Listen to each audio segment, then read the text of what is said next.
fire back there, so I don't worry about They it. would crank that thing up with the sun down, everybody knew what kind of sun that was. The lights would say, we go, Turn it up more. Turn it to 11. She's definitely hot. 1,500-foot straight tall tower with guy wires coming out. Oh my God. We used to go out there and watch the guys climb and change the ball. This was back in the 70s. Yeah. These guys were making, by the time they got to the top, they were making $100 an hour. Yeah. I said, I think you should climb a week. And he goes, I do about 10 towers a year. Yeah. It'd take them all day to get up there.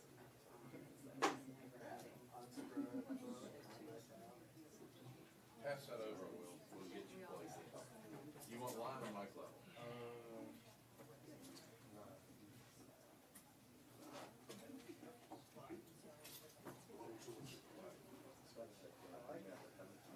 You could do on the FM now. That's the part of me Close to it's the new part. you could get somewhere like, 91.1 and it would start coming in. Well, yeah, because you're killing all your in that 10 spectrum, you kill all those things. It's getting close to 98. Even the police were getting on their radios on their hips. It was everywhere. Yeah. Oh my God. Paul, I've gotten no response. He's ignoring you. He's asleep. No, he's not. That's amazing.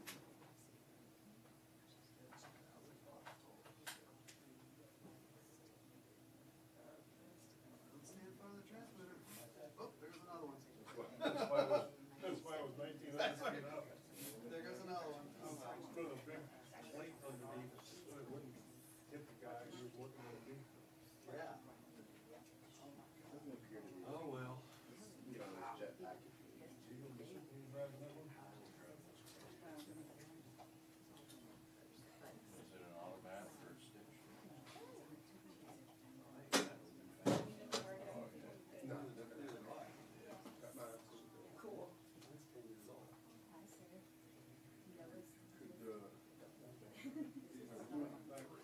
This way a little bit and move that way. Mine, Top of your head and then walk in. I'll pick scan it even more. Oh my.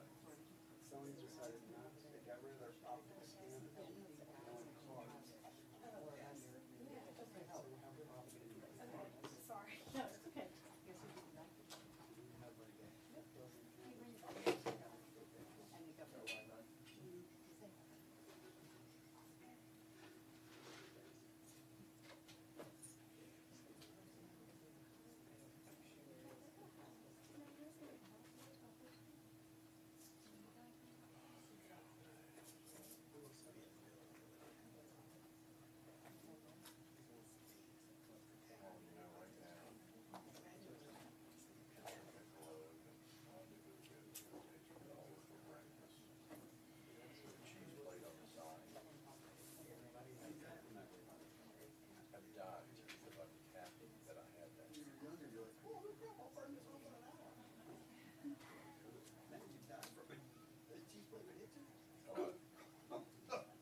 Do you remember when they had the jailhouse riot in Shelby County?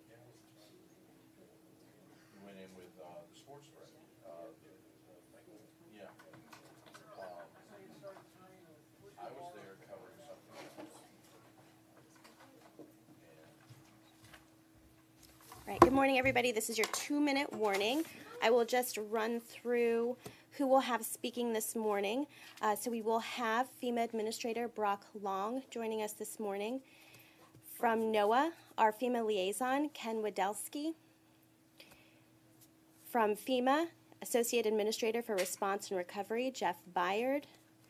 From the U.S. Coast Guard, Captain Kaylee Benson, and for spelling purposes, K-A-I-L-I-E. From the U.S. Army Corps of Engineers, Ray Alexander.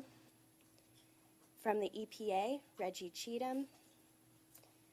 From the American Red Cross, Peter Macias.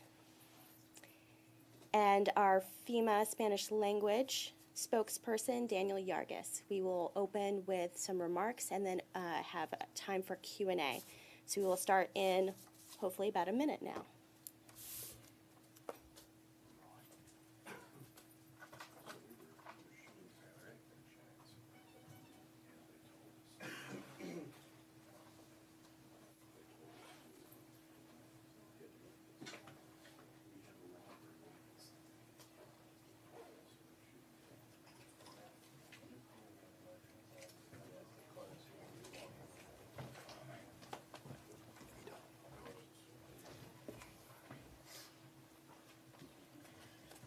How you doing? Yeah, all right. All right, we got everybody here? Okay. Good morning. Unfortunately, Hurricane Michael is a hurricane of the worst kind. There's nothing else that can be said about it. We're looking at 145 mile an hour sustained winds. It could possibly get stronger. Major hurricanes cause large losses of life and the most amount of destruction that hurricanes can bring forward. So unfortunately, the window to evacuate is coming to a close. If it hasn't already done so, for many of the citizens that are in Florida, if you failed to heed a warning for any reason, your goal should be to elevate as high as you can and get into a facility that you think can withstand the winds at this point and hope for the best. You always have the option of calling 911, but there's no guarantee that responders can get to you at this point, as the system, continues to push through. What I mean by the storm being the type, the worst type, not only are we going to see devastating storm surge push through Florida, which causes the most amount of destruction to facilities along the coast, but the high winds as well. The Florida Building Code of 2001 went up to basically Cat 3 standards. So anything, built after 2001 is designed to really handle Cat 3 and not much more after that. So we're going to see a lot of wind damage, and particularly the buildings that were built before 2001. You're going to see a lot of wind damage as this storm brings 145 mile an hour winds inland. The other thing is that the citizens in Georgia need to wake up and pay attention. Bottom line is this is going to be the worst storm that southwest Georgia and central Georgia has seen in many, many decades, if not the worst storm that the state has seen, and it's going to pass through and impact numerous counties. High winds are going to impact, the vegetation that's there, bringing down trees, bringing down power lines with them, and they need to be prepared. Not only Florida, but also Georgia needs to be prepared to see the power off for multiple weeks as this system pushes through. Another unfortunate aspect is the rainfall that's going to be associated with the storm as it pushes through South and North Carolina. Hopefully the forward speed of the storm will reduce the amount of rainfall that South Carolina and North Carolina sees, but as you all know, Florence passed through. The Cape Fear River and other river basins have yet to recede back to normal river levels, and any amount of rainfall through South and North Carolina is not welcomed, but unfortunately it's going to be a reality, and it's going to cause problems as it pushes through as well. So right now FEMA has nearly 3,000 people in the field. That doesn't include all of our federal partners that are there. We're doing everything that we can to pre-position not only incident management teams and disaster medical teams, but also rotary aircraft ready to go to support search and rescue missions. We have search and rescue teams staged to be able to move into Florida and to the areas highly impacted in Florida, but also Georgia as well. In regards to commodities, the state of Florida has strong capability that we're working hand in hand with right now. They have staging and distribution capability in Orlando. We've staged commodities and teams in Maxwell Air Force Base in Alabama as well as Atlanta, ready to move in as soon as we can do so and push through. The great communication just got off the phone with Governor Scott. The governor is leaning forward, doing everything that he can to position the state to be able to help his citizens. Last night, they made a very good move by using the wireless emergency alert system to let people know that this storm is getting stronger and stronger, and you need to leave. This is the final call for anybody that needs to get out. Try to do so. Those who stick around to experience storm surge don't typically live to tell about it, unfortunately. And with that, again, I want to reiterate, it's a whole community effort, not only the response part, but the recovery. It's going to take neighbor helping neighbor, citizens getting involved that haven't been impacted, donating their time, and their money to help citizens recover all the way up to the federal government. So we ask you always to download the FEMA app. Go to disasterassistance.gov if you're, receive impacts from the storm. And then also go to nvoad.org, nvoad.org, if you're looking to volunteer and help those in need. So with that, I'm going to pass it over to our friends over at the National Oceanic and Atmospheric Administration. Ken, come on.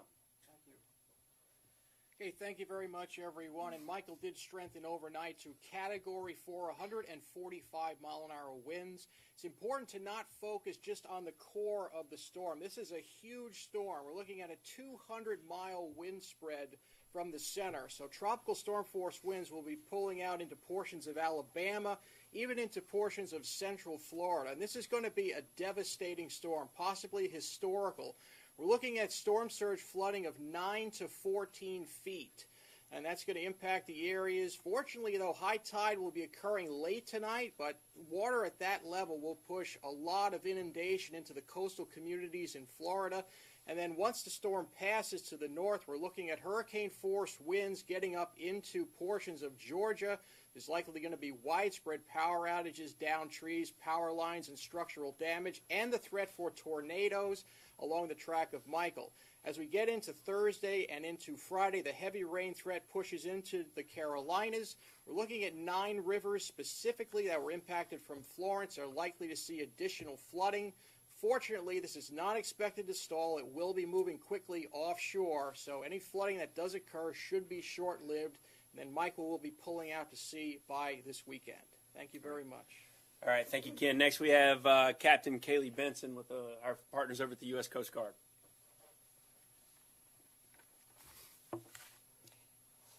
Good morning. We urge everyone in the path of Hurricane Michael to stay off the water, stay off the beaches, and heed all safety messages and evacuation orders from state and local authorities. Coast Guard is working in close coordination with our federal, state, and local partners to prepare for the arrival of the hurricane.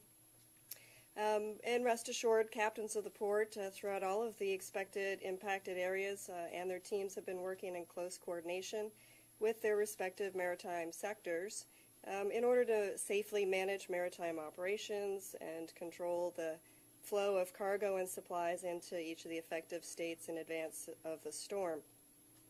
And we are closing ports to vessel traffic and cargo operations as is necessary and based on the storm's movement.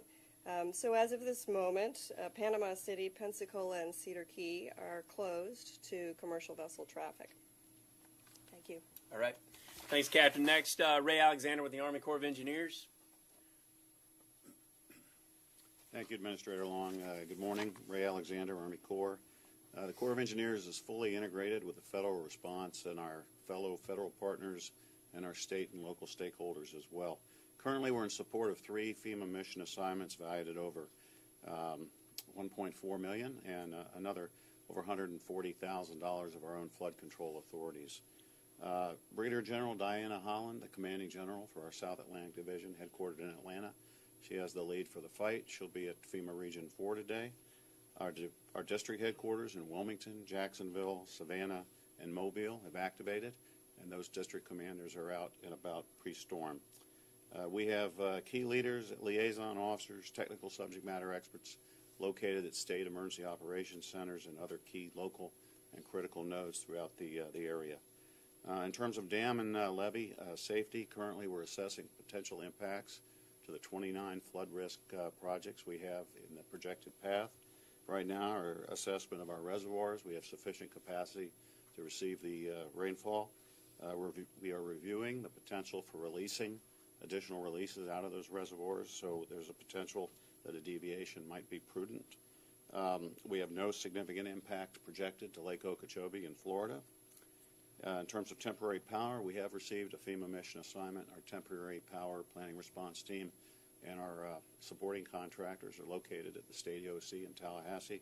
Additionally, we have soldiers from our 249th Engineer Battalion at the Incident Support Base in Maxwell Air Force Base, Alabama. For navigation, our survey vessels are in safe harbor, and they're postured to support our colleagues from the Coast Guard and NOAA to open ports, channels, waterways as soon as it is safe. No emissions and debris, roofing, water, wastewater were postured to support EPA to do assessments and provide temporary power on water, wastewater facilities. Lastly, the Corps is fully synchronized with the Department of Defense efforts and U.S. Army North, U.S. Northern Command, and the Department of the Army. Thank you. All right. Thanks, Ray. Finally, we have Reggie Cheatham with EPA, our partners over at EPA. Thank you, Administrator Long, and good morning. The Environmental Protection Agency is ready to respond to environmental concerns related to Hurricane Michael and is working very closely with our state and local officials to prepare to address any impacts. The agency's pre-landfall activities related to the storm are complete. These activities include contacting facility operations and reviewing the status of Superfund sites, oil sites, and chemical manufacturing sites. Much of that information gathered during Hurricane Irma and more recently Tropical Storm Gordon. In addition, we are prepared to address post-landfall impacts should they occur. EPA is also in close coordination with the state of Florida. We have embedded an on-scene coordinator in the State Emergency Operations Center in Tallahassee to coordinate response efforts for oil and hazardous substance releases should they occur. We also have an on-scene coordinator posted in FEMA's Regional Response Coordination Center in Atlanta, and as needs arise or as things change, EPA will continue to coordinate and support our federal, state, tribal, and local government partners. Thank you. All right. And last but not least, our partners over at the American Red Cross. Obviously, this is a huge mass care effort, so if we can have Mr. Peter Macias. Good morning. Last night we had approximately 4,000 people who entered nearly 70 evacuation centers across the panhandle of Florida and into Alabama. The Red Cross continues to leverage human and material resources to help with those evacuation centers. What we're doing is we're asking folks, please, if you're in the path of that storm, make your last-minute emergency preparations, and if that means to get out, please get out. And the last thing is we ask people, please, to listen to your local authorities, your local emergency managers, and heed their warnings and advisories. If you need real-time information, please download the Red Cross Emergency app. Thank you, sir. All right. Thank you. Daniel? Buenos días a todos, Daniel Yarguez, portavoz de FEMA. Les pedimos que tengan mucho cuidado con esta tormenta, una tormenta de gran magnitudes. Como lo dijo el administrador, es una tormenta que va a impactar a muchas comunidades de Florida, Alabama, Georgia, y no se ha visto en muchos años. Esta tormenta trae vientos de hasta 145 millas por hora, categoría 4, aumentó su intensidad, estábamos esperando que fuera categoría 3 para ayer, pero como las predicciones cambian, subió a categoría 4. La marejada ciclónica también se espera que tenga olas de hasta 14 pies de altura. Para aquellos que no pudieron evacuar o no tuvieron la oportunidad de desalojar su área donde estaban, les pedimos que vayan a una área más alta en su casa o en el edificio donde estén para que estén seguros. Pueden llamar al 911, al 911 para alguna emergencia, pero también tienen que pensar y esperar que a lo mejor esos rescatistas no van a llegar a tiempo o tan rápido como lo esperaban, porque tampoco queremos poner sus vidas en peligro. Tenemos equipos de búsqueda y rescate también ya preposicionados para poder ayudar y apoyar las tareas de búsqueda y rescate que se empiecen a dar. Se espera que esos efectos lleguen desde el centro de la Florida, también hasta Mississippi, hasta Alabama, perdón. Tenemos más de 3,000 empleados de FEMA ya preposicionados, también listos para ayudar. Y como lo dijo el administrador Long, esto es un esfuerzo de toda la comunidad, no tan solo de FEMA, pero de toda la comunidad. Organizaciones sin fines de lucro, los vecinos, si su vecino está en peligro, si su vecino requiere asistencia, le pedimos que le ayude y que ofrezca ayuda, pero que también esté seguro antes de hacerlo y que sea después de que pase la tormenta. El administrador ha estado platicando también con los gobernadores de los estados que pueden ser impactados. Ayer se dio una declaratoria de emergencia por parte del presidente, la cual abre y ofrece fondos federales para el estado de Florida para esta emergencia. Thanks, Daniel. So again, just to recap, our priority is saving lives right now and doing what we can to position to sustain life after this pushes through. Once we do that, then we're going to concentrate on making sure that we stabilize all critical lifelines. What are critical lifelines? That's getting the power back up, that's getting communications back up, that's getting the roadway system back up and functional, as well as taking care of any hazardous materials or hazardous waste issues that are there. In order to get the power, keep in mind, these are private power companies that we work with: Gulf Power, Florida Power and Light, the southern companies that are involved, Georgia Power. So they are already proactively staging power crews from all over the United States into areas ready to move on to get the power back on as quickly as we can, because we know that that solves a large portion of the problems that we have after a disaster. But let me reiterate, this is, here again, and I keep saying this word far off too much, is unprecedented. So it's going to be a major hit. The power is going to be off for multiple weeks, and you need to get your mindset set on that and do what you can to prepare to overcome that. So with that, we'll stop and take questions. Administrator Long, Kenneth Bowman from ABC News. With the people you have placed in the field, how fast do you expect to get your folks, those 300 people who are in the field, out and about to help state and local after Michael makes landfall? So we have thousands of people in the field from Florida to North Carolina, largely because of Florence. But then when it comes to this event, mobilizing people in, we work very closely with the governor and Wes Mall, the director of Florida Division of Emergency Management, and embed staff, incident management teams in with the state. We try to provide liaisons into the local counties where the state directs us to. So we've already had staff there for over 48 hours. What we also do is stage. So when we stage people, we don't want to put people in harm's way. That could be pilots, that could be search and rescue teams, whatever it may be, able to move in once the storm elements pass. And it's a delicate game. It's a sequence game of, we got to get the roadway systems cleared. We do first push debris, get major roadways open, arteries open, so that we can get teams and equipment down those. But then we also have airlift support from our partners over at the Coast Guard, our partners at the National Guard as well, to be able to get in as many ways as we can. Yeah. Yes, ma'am. Administrator Long, Samantha Taroth, Spectrum News. Governor Rick Scott's emergency management chief sent a pretty blistering email late Monday night about the pace at which local panhandle officials have been preparing. Are you aware of any local lapses in response, and is this a huge problem? I think Director Wes Mall is doing his job and leaning forward and being proactive. I mean, look, we're all held to the highest standards when it comes to my position or his standard.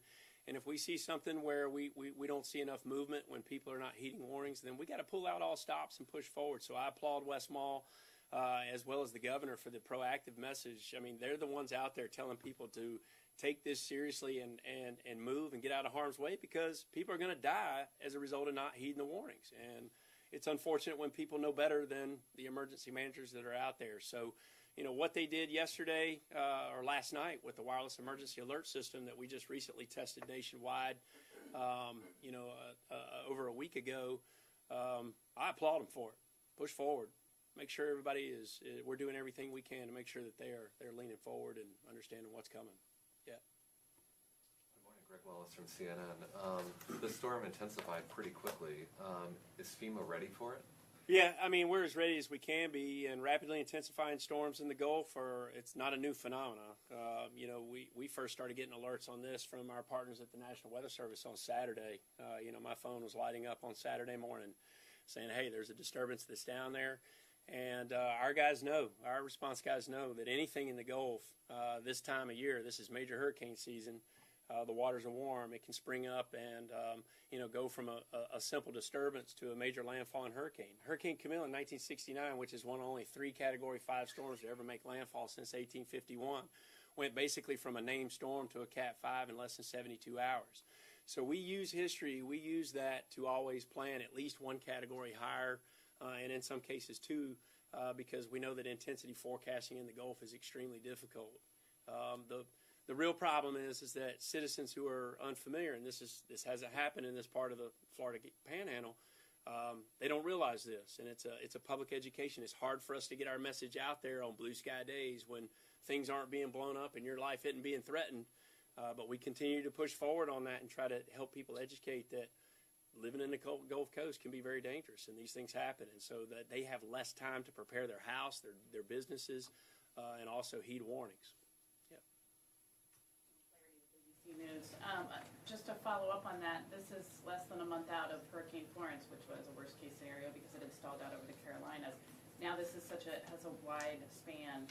how do you feel about FEMA's resources or access to resources going forward with back-to-back situations? I mean, look, there's no doubt about it. I mean, first of all, let me say this. My guys at FEMA never get enough credit, and the federal workforce, what they've been through, not only last year, but going into this year. These guys work around the clock to serve others and save lives and do everything that they can. Most dedicated workforce in the federal government, hands down.